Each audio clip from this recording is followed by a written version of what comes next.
네, 안녕하세요. 저 소개받은 국토교통부 지적병가 오원택 서기관입니다.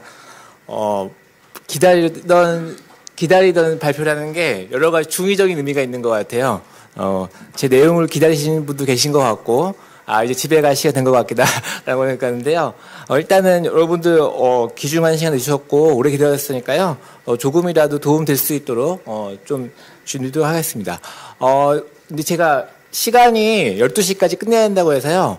좀 이렇게 집중하기 위해서 좀 여쭤볼게요. 여기 오신 분들 다 정비사업 담당, 지금 주민들이라고 제가 이해하면 되겠죠? 자, 그럼 일단 재개발, 재건축 구분 먼저 볼게요. 재개발, 재건축. 그리고 서울이랑 서울 외 지역 구분해 볼게요. 서울. 서울 외 지역도 계세요? 알겠습니다. 그럼 그거 맞춰서 좀 빨리 할게요. 일단 오늘 발표하려고 하는 거는 지난 한 3년간 도시정비법이 개정된 사항들이 있는데요. 그 사항들을 다행히 오늘 오신 분들이 이게 주민분들이라는 거 알고 있어서 주민분들이 실제로 사업 진행하실 때 어떤 법들이 좀 개정됐는지를 좀 이해하시면 좋을 것 같아서 개정된 내용 위주로 정리해 왔어요. 아시는 것처럼 재개발, 재건축은 도심 내 주택 공급의 가장 중요한 수단입니다. 이런 그래프들이 있는데 이런 그래프보다 확실한 거는 서울 기준으로 했을 때 지난 한 4, 5년간 전체 주택 아파트 공급 물량의 54%가 재개발, 재건축으로 공급된 아파트래요. 그만큼 서울 내 또 도심 내에서 중요한 수단이고요. 그 정비 사업의 도심 주택을 확대하기 위해서 가장 중요한 거는 사업 속도를 제고하는 겁니다. 앞에 제일 대표이사님 말씀해 주신 것처럼 빨리 끝나는 게 제일 좋아요. 빨리 끝나서 빨리 끝나는 게 바른 정비 사업이다라고 생각하시면 되는데요. 그렇게 사업 속도를 제고하기 위해서 정부는 여러 가지 제도들을 개선해 왔습니다. 크게 좀 착수 요건 완화, 절차 간소화, 사업성 제고, 분쟁 완화 이렇게 좀 그룹핑을 해봤고요. 그 관련된 내용들을 좀 정리해 왔는데요. 다 보시면 아시겠지만 결국 주민들끼리 싸우지 말고 이거 될 만한 사업이네. 그리고 인허가청인 지자체에서도 빨리 할 수 있고, 그리고 사업하고 싶은 데들은 좀 빨리 할 수 있는 이런 사업도를 빨리 하기 위해서 관련된 것들을 정비하고 있다라고 보시면 될 것 같아요. 시간 관계상 빨리 진행할게요. 일단 첫 번째로는 뒤에 거부터 좀 설명드리면 4페이지에 보시면 재건축 안전진단 개선인데요. 제가 나눠드린 자료에 보시면 시행된 날짜하고 관련된 조항 제가 적어놨어요. 혹시 나중에 저는 큰 얘기만 드리는 거고 자세한 얘기는 요 법조항 보시면은 도움이 되실 것 같습니다. 첫 번째로는 재건축 안전진단 개선인데요. 올해 6월달 지난달에 시행이 됐습니다. 일단 재건축 안전진단을 재건축 진단으로 명칭을 변경했습니다. 그 얘기는 그동안 재건축을 착수하는데 안전이라는 데 너무 매몰되어 있던 거를 여러 가지 생활환경까지 고려한 재건축 진단으로 통과의 요건들을 좀 넓혔다라고 보시면 되고요. 더 중요한 거는 예전에는 안전진단이 사업 착수, 위반 제한이라든지 그 전에 반드시 통과가 돼야 되는 첫 단계였어요. 그거를 사업 시행 인가 전까지 이 중에 주민분들이 원하실 때 통과하면 된다라는 걸로 해서 안전진단 때문에 사업이 착수가 되는 거를 좀 방지하고자 했고요. 그다음에 제도 개선 사항들이 좀 그 종전에는 A가 끝나면 B가 반드시 해야 되고 이렇게 순차적으로 해야 됐던 것들을 병행할 수 있는 것들은 좀 병행하자. 그리고 중복되는 것들은 좀 한 번에 할 수 있게 하자라는 게 뒤에 설명드리는 내용의 큰 방향입니다. 그 중에 좀 전에 말씀드린 것처럼 중복되는 것들을 좀 통합하자라는 의미로 했던 게 추진위 조기 구성 허용이에요. 지금 오신 분들 중에 추진이나 조기 조합 앞단계 분도 계세요? 다 뒷단계 분이세요? 앞단계 분도 계세요? 아마 앞단계 분들은 가칭 무슨 위원회 이런 걸로 지금 하고 계실 거잖아요.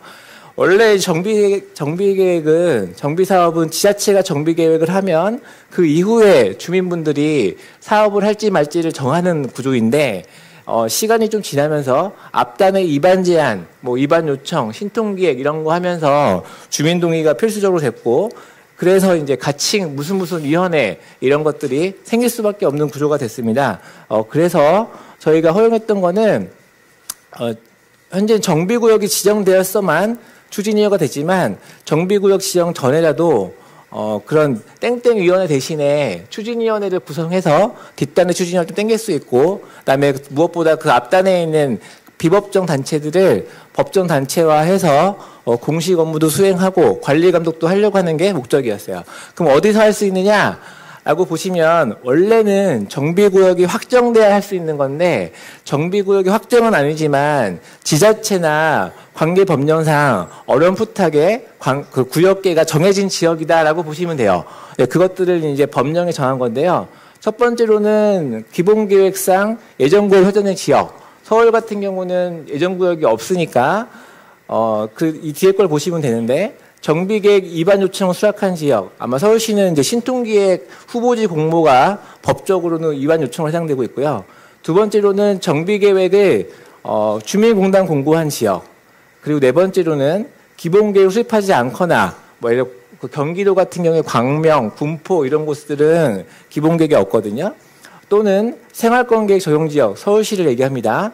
거기 중에 정비사업 관련 지구단위계획 수립지역, 서울로 치면 목동, 뭐 수서, 노원은 모르겠고 목동, 수서 이런 데 보면 지구단위계획 세워서 한다고 하잖아요. 그런 지역들, 그다음에 재건축 진단 통과한 지역, 그리고 저희 법령을 담을 수 없이 지자체가 또 나름대로 정하는 게 있기 때문에 조례로 정하는 지역 이렇게 됐습니다. 그래서 이렇게 여기에 해당되면 정비구역 전에도 추진위원회를 주민들이 원하시면 조기에 구성할 수 있다라고 말씀을 드리고, 앞에 서울시 팀장님 말씀하신 것처럼 이 뒷단계에 가서 정비구역 지정됐는데 면적이 많이 바뀌면 동의를 좀 추가적으로 거둬야 되는 사항이 있습니다.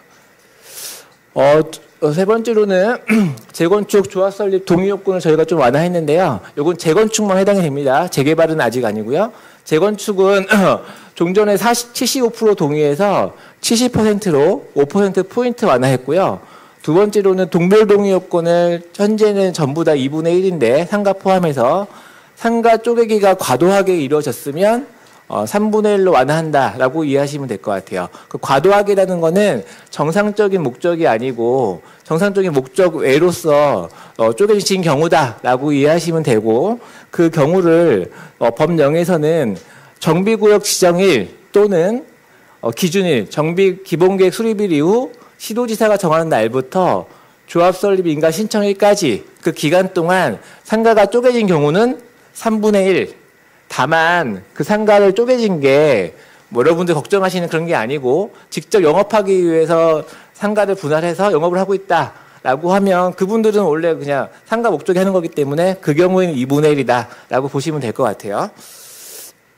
그 다음에 저희가 아까 그 중복적인 절차를 좀 간소화, 통합하는 게 또 제도 개선 방향이라고 말씀드렸는데 그 중에 하나로 올해 6월부터 시행되는 건데 앞단에 이루어지고 있는 입안 요청, 입안 제안, 추진위 구성 요것들을 이제 3개 다 전부 다 할 수도 있고 안 할 수도 있고 2개만 할 수도 있는데요. 이런 것들을 동의를 하나 제가 A, B, C라고 할게요. A를 동의를 했으면 B, C도 동의를 간주하는 걸로 보는 제도가 도입됐습니다. 물론 중요한 거는 제가 A를 입안 요청을 동의를 했어요. 순서는 좀 다를 수 있는데 입안 제안 때 마음이 바뀌었어요. 철회할 수 있습니다. 입안 제안까지도 괜찮았어요. 근데 추진위 할 때 마음이 바뀌었어요. 그러면 철회할 수 있습니다. 그래서 철회권이 보장되어 있고요. 이런 것들도 도입을 했다라고 말씀을 드리고, 작년 12월에 시행령 개정한 사항인데 국공유지에 대한 동의도 간주하는 걸로 도입됐습니다. 이 얘기는 이제 국공유지도 토지 등 소유자 1명으로 봅니다. 뭐 기재부 땅이면 기재부도 1명, 국토부 땅이면 국토부도 1명, 뭐 여기가 종로구면 종로구도 1명 이렇게 각각 1명씩 보고 있는데 동의서 진구할 때 문서를 보내세요. 문서를 보내서 30일 동안 답이 없으면 동의한 걸로 간주하는 조항이 작년 12월에 시행됐습니다. 그리고 전자의결 도입인데요. 이건 아까 레디포스트 사장님이 말씀하신 그 사항입니다. 이 사항은 크게 이제 전자의결, 온라인 총회, 그 다음에 전자서명 동의 이렇게 3개로 보시면 되는데 총회를 이렇게 오프라인으로 했을 때 출석하고 의결하는 거를 온라인 방식 허용하는 거는 올해 6월이 됐고요. 그다음에 온라인 총회랑 전자서명 동의는 올해 12월 시행될 예정입니다. 아까 그 레디포스트 말씀하신 것처럼 이거는 바로 한 건 아니고 이미 뭐 상법이나 이런 데서는 좀 일반화되어 있고 지난 한 2년 동안 규제 샌드박스를 통해서 실증 특례를 해서 필요성이 인정되고 효과도 인정되는 측면이 있어서 했습니다. 다만 여러분들 기억하실 거는 제가 드린 자료 중에 병행, 허용, 그 다음에 의무화 뭐 이런 말들이 약간 차이가 있어요. 병행이라는 말은 원래 뭔가를 하나를 하고 애를 같이 할 수 있다, 같이 한다는 얘기예요. 그러니까 총회 같은 거는 이렇게 오프라인은 반드시 해야 되고, 그다음에 온라인 총회는 할 수도 있다, 허용. 주민들이 원하지 않으시면 그냥 지금처럼 서면 동의, 그다음에 오프라인 총회만 해도 괜찮습니다. 하지만 저희가 이제 도입한 거는 효과는 확실히 있는 것 같아요. 잘 생각해 보시면 되고요. 자, 그다음에 절차 간소화 사항인데요. 인허가 절차 간소화를 위해서 저희가 작년 1월 달에 사업 시행인가에 필요한 심의들을 한 번에 모아서 하는 통합심의를 했습니다. 이 통합심의에 대해 빠른 것들은 아마 아까 좀 전에 인사하셨던 KB가 하고 있는 여의도 한양, 거기 같은 경우도 굉장히 사업 규모가 큰데, 통합심의 한 번에 통과했거든요. 그렇게 통합심의 한 번에, 여러 가지 심의들을 한 번에 모아서 하는 통합심의를 24년 1월에 도입을 했고요.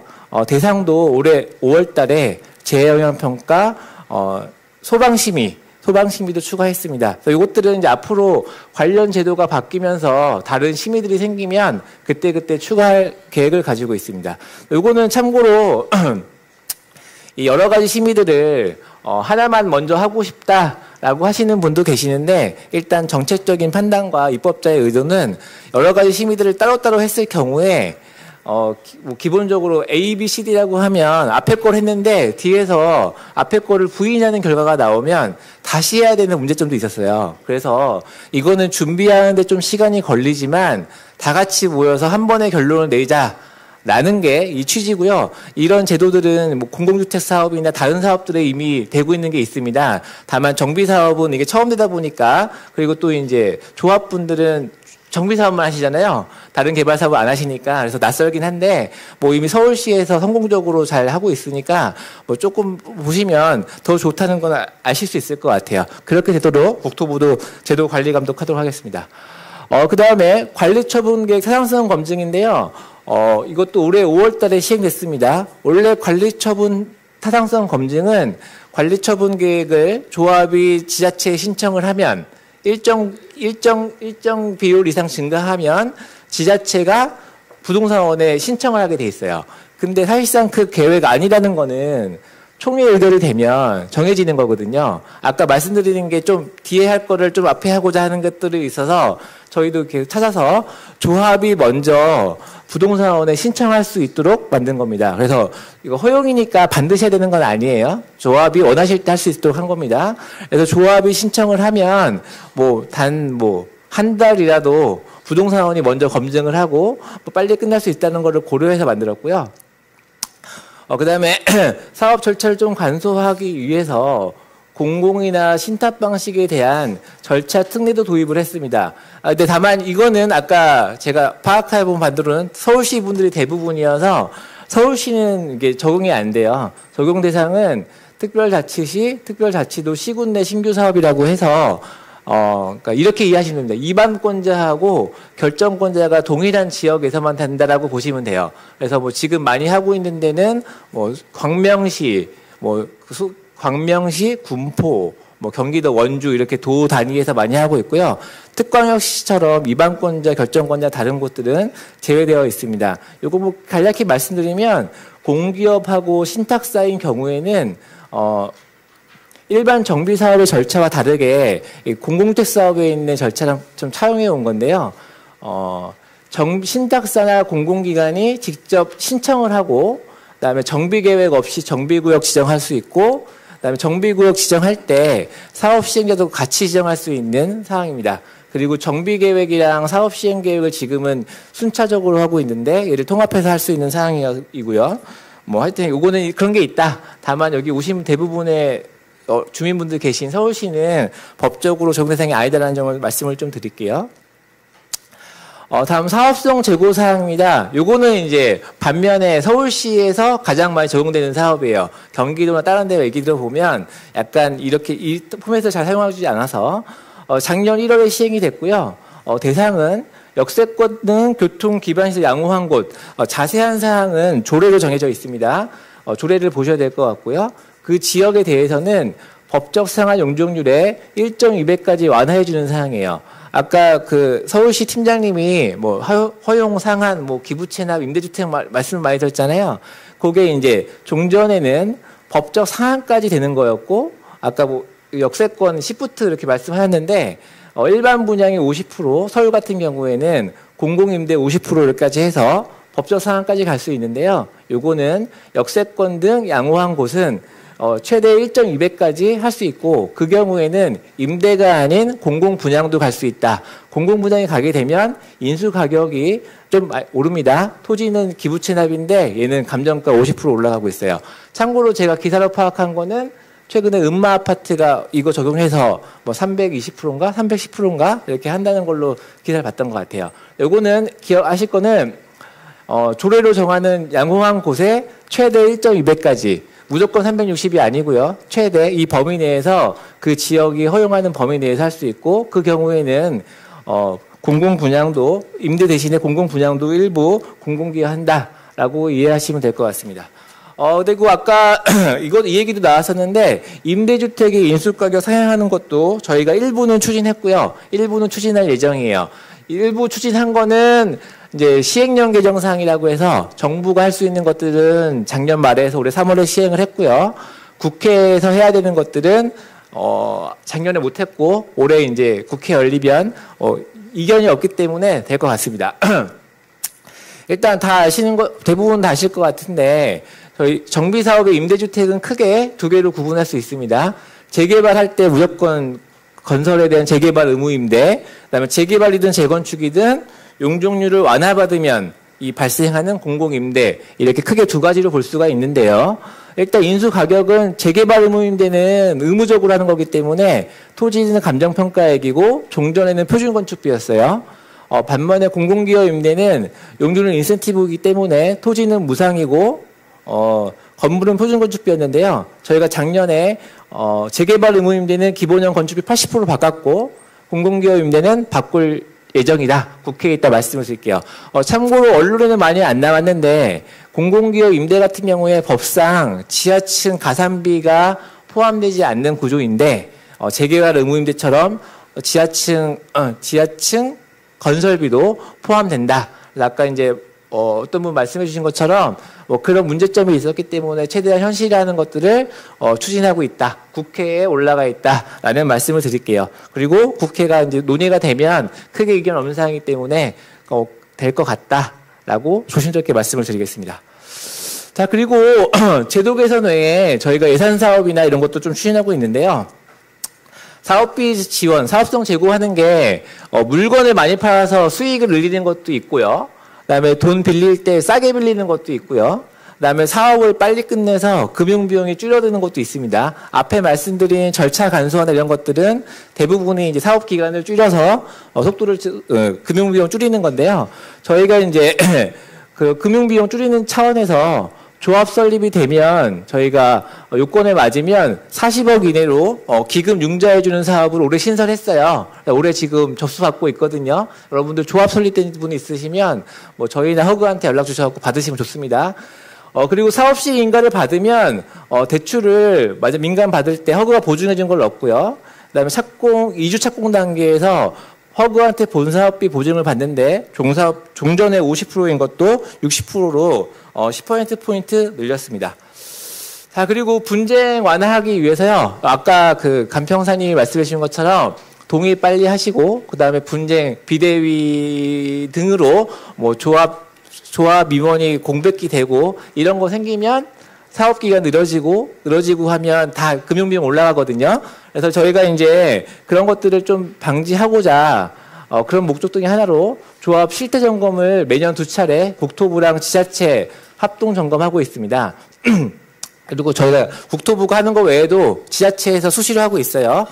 제가 쓴 거는 여러분들 오시면 대부분 조합 임원 다 생각하실 정도로 역량이 뛰어나신 분들일 텐데 여기 보시면 크게 세 개의 종류가 항상 조합에 점검 나가면 수사의뢰 되는 사항이에요. 참고로 수사의뢰는 지자체가 경찰한테 수사해달라고 하는 거고 경찰이 맞다고 생각하면 검찰에 가는 거예요. 그리고 법원도 갑니다.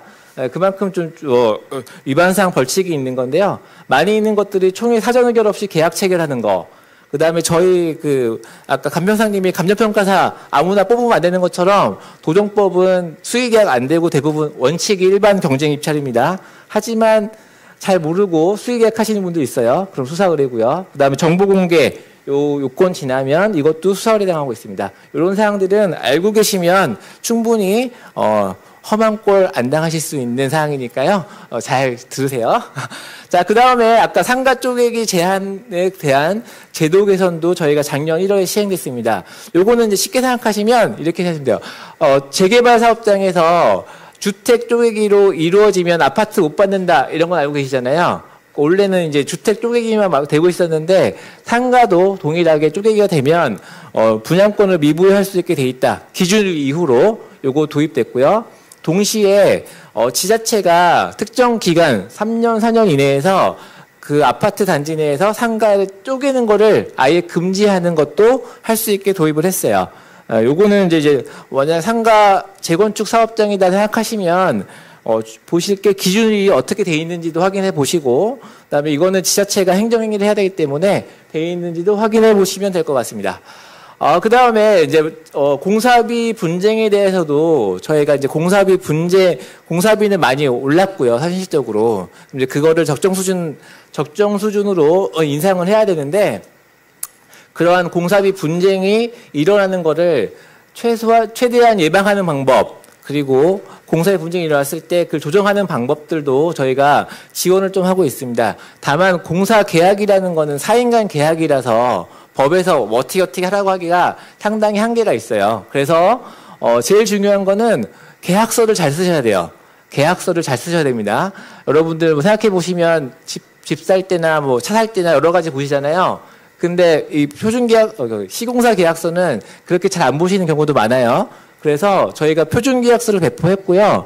표준계약서를 사업장에 맞게 조금씩 바꿔야 되거든요. 그런 것들을 지원하기 위해서 부동산원에서 두급계약 체결할 때 컨설팅을 해주고 있습니다. 여러분 오신 분 중에 공사계약 앞두고 있거나 입찰공고 앞두고 있으시면 꼭 한번 해보세요. 무료로 지원해주고 있습니다. 자, 그럼에도 불구하고 공사비 분쟁이 일어났으면 서울시 등을 비롯해서 저희가 전문가, 법률, 건설, 토목 이런 전문가들을 파견해서 좀 합의를 이끌어내고 있어요. 실제로 서울에서 그런 사례가 작년 재작년에 많이 있었습니다. 자, 이거는 이제 참고로 저희가 제가 여태까지 해온 것만 말씀을 드렸어요. 앞으로 어떻게 할 건지는 아직 저희가 정책 발표를 안 했기 때문에 뭐 그동안 해온 것만 말씀드렸습니다. 요 말씀드린 것도 제가 어저께는 지자체 공무원들한테는 뭐 한 2시간 넘게 설명을 했는데 오늘은 20분 만에 짧게 했는데요. 앞으로 할 것들은 제가 이제 말씀을 올해 나왔던 대선 공약으로 가름을 드릴게요. 대선 공약에 도시분쟁조정위원회 대상에 공사비 분쟁을 포함해서 공사비 투명성 담보하겠다. 그리고 공공성 강화의 원칙하에 재개발, 재건축 절차 및 용적률 검토율 등 완화를 추진하겠다라는 내용이 포함되어 있습니다. 공약에 맞게 정책이 발굴되고 추진될 거다라는 말씀을 드리면서 마칠게요. 일단은 시간 맞추느라고 제가 또 엄청 빨리 했는데요. 일단은 여러분들 여러분들 이제 정비 사업 하시는데 도움이 좀 됐으면 좋겠습니다. 감사합니다.